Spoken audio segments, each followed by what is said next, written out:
మన బిడ్డల కొరకు 40 దినాలు ఉపవాసం ఉండి ఆయన మనల్ని ప్రేమించారు, మన కొరకు ప్రాణం పెట్టారు. యవన కాలంలో కాల్చిన రక్తంతో మనల్ని ఆయన కొన్నాడు.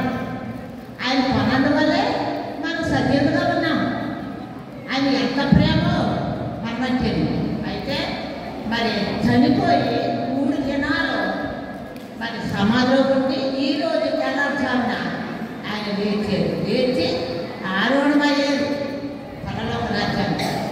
దేవుని మన క్రియగా ఉన్నారో పూజా తప్పకుండా 40 దినాలు కూడా వచ్చి చక్కని వాక్య చెప్పి లోతైన మర్మాలు చెప్పారు. కానీ ఆ చెప్పిన వాక్యాన్ని హృదయంలో భద్రపరచుకోవాలి, నెమరు వేసుకోవాలి. విని విడిచినట్టు కాదు, కానీ నెమరు వేసుకోవాలి. వాటి ప్రకారంగా మన బ్రతుకులు సరిదిద్దుకోవాలి.